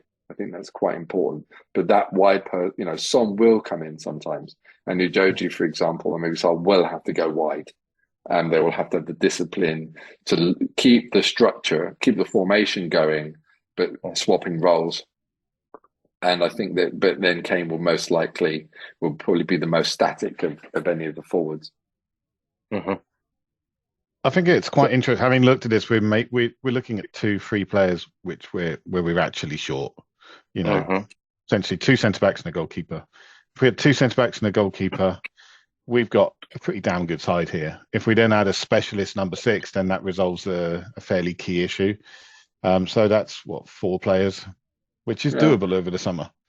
Yeah, I mean, depending, so we know that we're prepared to thin our squad out a little bit. Yeah. But, if we lose Kane and Son, that changes. Kane or Son, that changes. We may need to recover. We'll lack cover. I think that, Lo Celso, if he were to stay, would add something along these positions. But maybe at the expense of Sarr, we'd get less game time, I think, as a result. Agreed. But yeah, so I think, I would almost be inclined to say we need 1 centre back, really.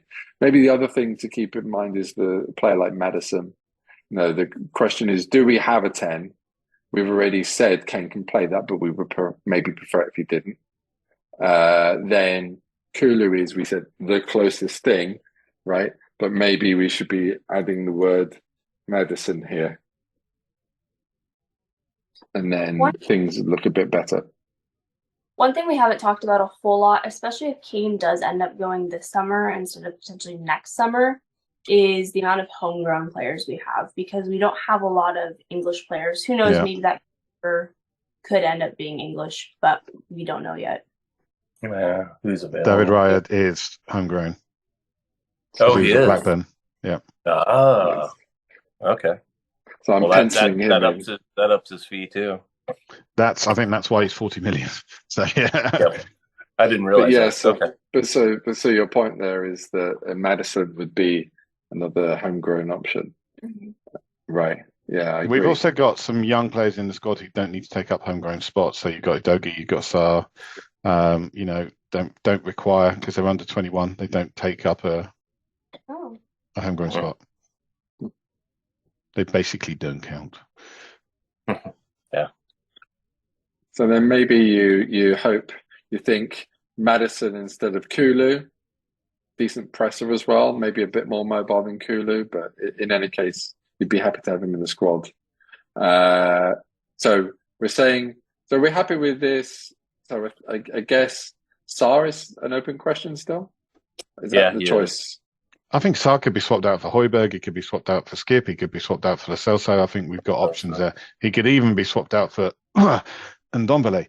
So one of the things that Ange says is that he likes players with bravery, right? And Ndombele does not fit then, because Ndombele is not a brave player. No, brave use of the ball. Brave use of the ball, yes, but not brave in terms of putting himself on the line for the team. But I mean I meant that kind of bravery. I mean, he wants people to be brave with the use of the ball, and he will very rarely hang people out to dry when they give the ball away and let in a goal, because his attitude seems to be we'll score more goals than the other guys. So as long as we stick to the principles and play that kind of football, it doesn't matter that we sometimes give the ball away, because overall we'll win games and we'll score more goals, which is music to our ears, of course. And Ndombele, scary though, isn't it? Ndombele is the kind of player, if you want a risk taker, he's your man, right? He may not pull his weight. Him? I just can't see Ndombele. I mean, maybe we just have a bad opinion of him, and I'm selling him short. I didn't watch him at all in Italy. I just don't see him being fluid and like moving around and keeping those triangles as you were illustrating earlier. I just don't see it, and I don't see him pressing hard when we give the ball away. It's good enough with the ball, and he's quite strong to hold people off if he wants to be. I think he fits better in the 6 than he does the 8, honestly. I think in possession, the 6. He's definitely. I can't see him dropping back into the middle of the center backs, as you said earlier, but I can see him holding up better as the 6. But this is a serious defensive responsibility. There's so much defensive responsibility here. I don't trust him to do this. There's the last line. God no. But I mean, I could see him. I could see. I mean, he may not press a great deal, but in this kind of role, his ability with short passing would be quite. I mean, I think his biggest problem is that the Spurs fans have hated, basically. I mean, the report from players that practice with him has been really positive. I mean, I think there's one quote out there that says he's the most skilled player they've ever seen in practice. So, but he's got that audacity, right? He'll just try anything. Yeah. He doesn't care. I think that you need that kind of coolness if you're going to play a high press like this and still get ways through a defense. You need players like Dele used to be, who will just try things, and they're just that kind of bravery could be really valuable, and Ange might like it. And then, will he press enough? And we have no idea how Ange is going to affect these players. Maybe he'll bring a spark out in some of them where we haven't seen it before. Yeah, I totally agree. We'll see.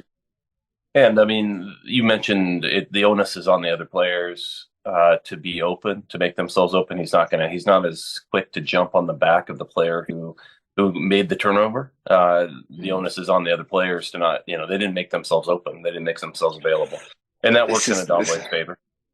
But or works against him because he won't move. Yeah, that's true. I think if you bring him in, you has the ball, take Kudu off.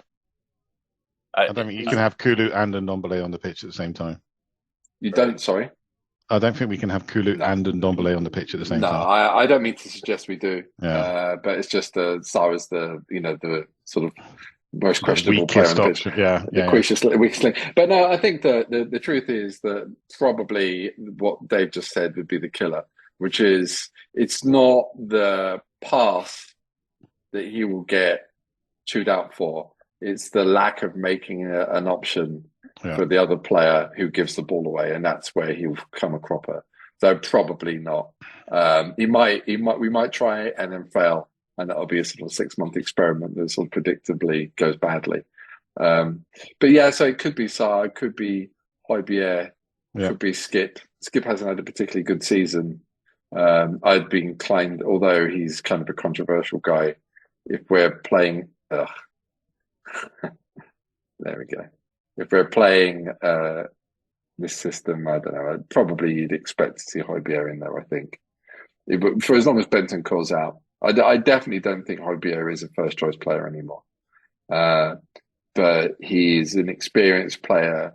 He is quite good in this position if he's allowed to play this way. Unless we get for Denmark. Yeah. Højbjerg can play the 6, he can play the 8 as well. So I mean, there's flexibility in the side there. Yeah. So what have we identified our needs as we stand? We've got the keeper, we've got the left-footed center back, and have we come up with a third that we definitely are sure? I think we're going to win the league because we're brilliant already. Clearly. This might be a discussion for another day, but who do we want as our new captain? That's probably another day. Yeah. I mean, I think there's one option if he doesn't leave the club. That's Kane, of course. Yeah. He seems to have a decent rapport with the refs too. They don't just shrug him off. So, I mean, he's a natural captain. It's hard to see beyond him, though. I agree. If you don't make the England captain your captain, you've got to have a very good option. I guess Højbjerg is a natural leader. I don't always like how he leads, but he certainly likes to lead. But yeah, he might not be in the team, as we were saying. Romero is a calm guy. He would do. Oh, absolutely, yeah. Can you imagine madness, mayhem? And Son is a long-serving player, but I can't see it. Yeah, it's a valid question. No, but it's a valid question about leaders on the pitch. To be fair, and maybe this is why you have Højbjerg and not Sarr. That's true. Yeah. Well, Højbjerg's part of the leadership committee, isn't he? Kane, Højbjerg, Skip, and it was Lloris. Skip, was it? Skip? Yeah, Skip joined the leadership committee over the past season, yeah. Oh, interesting. But that's more like a player representative committee, I think, more than leadership, right? Right, they're liaison. Well, they're ones that are willing to put themselves forward to talk on behalf of the team, and that's a leader to me. So, right. Yeah. But Skip could be a long-term captain material. You know, he shows young signs of doing what Kane did, which was to sort of, despite his young age and inexperience, he's sort of apparently taking a role. And I think both Conte and Mourinho touted him as a future captain. So yeah, hopefully he'll make it, because he hasn't had a great season. But then again, as we said, who has really, apart from Kane? So I think that you know, I'm a little bit down on Skip right now, because I do think that he was a bit of a water carrier. Right, he's a tidy player, but he didn't seem to do much with the ball, really. I think he was okay middle of the season. Towards the end, it wasn't great. I thought he looked better when Mason came in and he was given a bit more license to go and do stuff. Yeah, I guess so. Well, so maybe I'm and Basuma, though.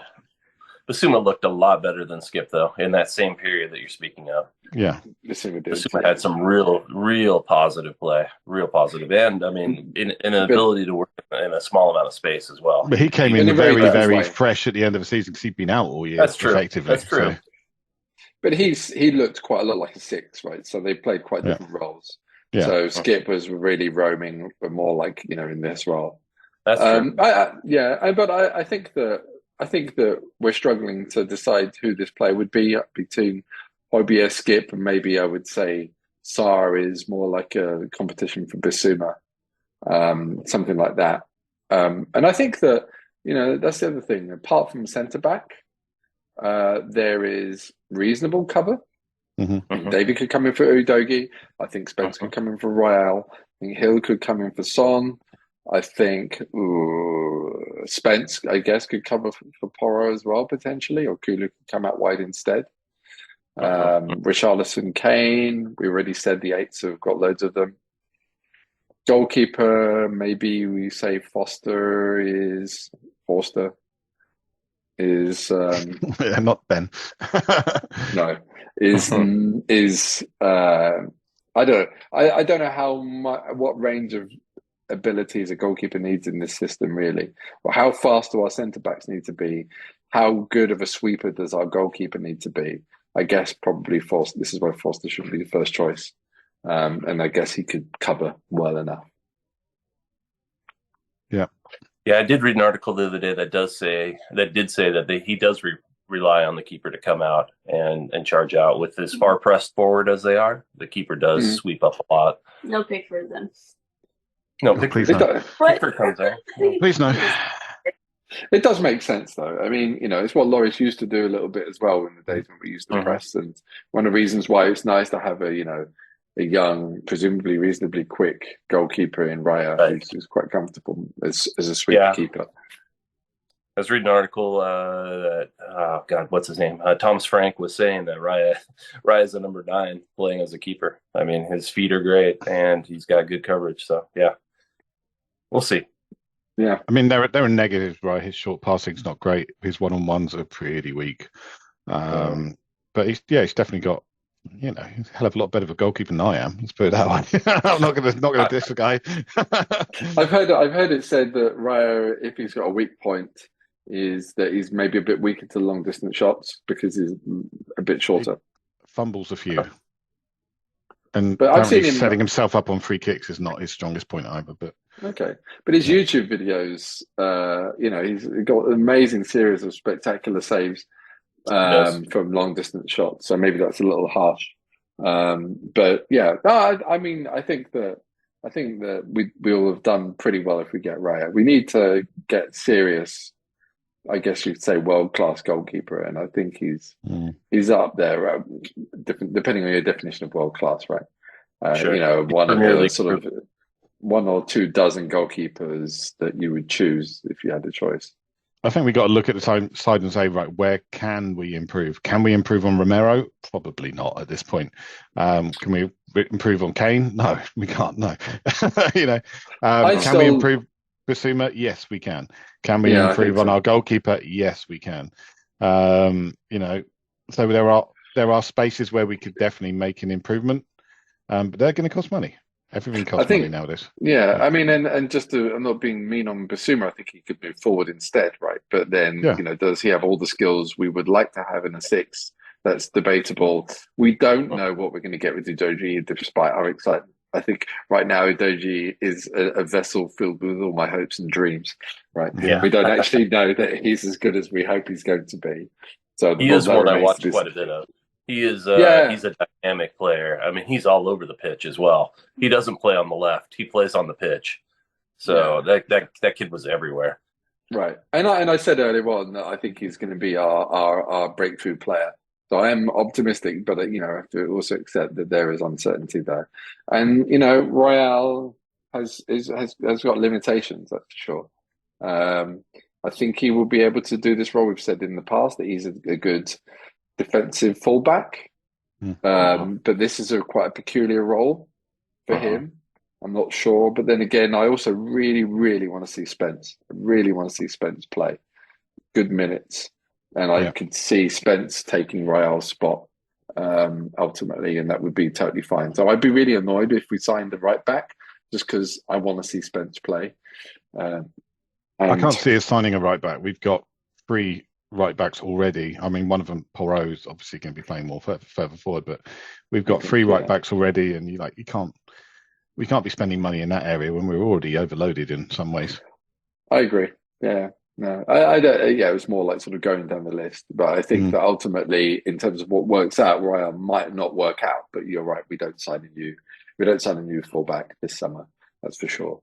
I mean, I could well imagine that we would just sign a goalkeeper and 1 centre back. And again, if it's the right centre back, we don't need to. I mean, we keep one of our others as backup, but we try not to use them ever. I think, I maybe also one other thing that, if we're talking about keeping Son or Kane, to me, you keep Kane and you let Son go eventually, just because he's a bit older, and his skill set is more the kind of skill set that will fade over time, right? The sort of speed. I don't believe that we saw his decline necessarily this year, but I don't think it's far off.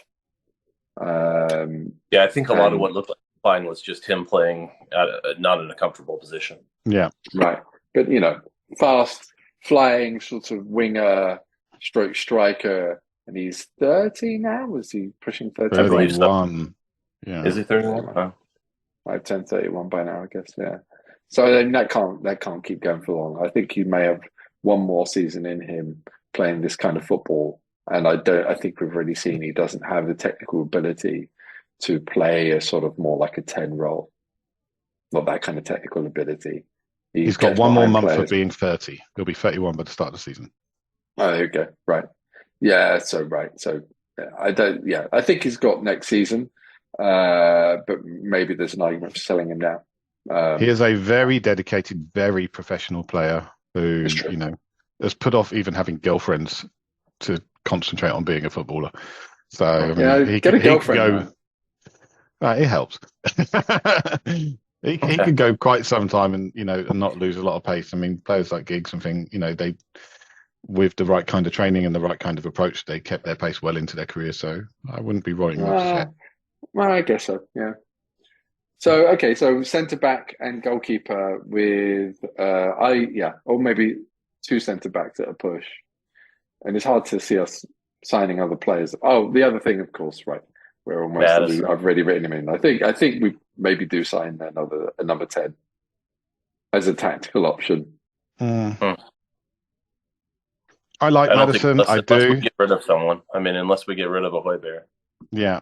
I like Maddison. I do like Maddison, but at the same time, we have also completely ignored the fact that this is a manager that likes to give youth a chance, and we've got some decent youth players coming through. Not to mention Alfie Devine, who could very well play in that spot.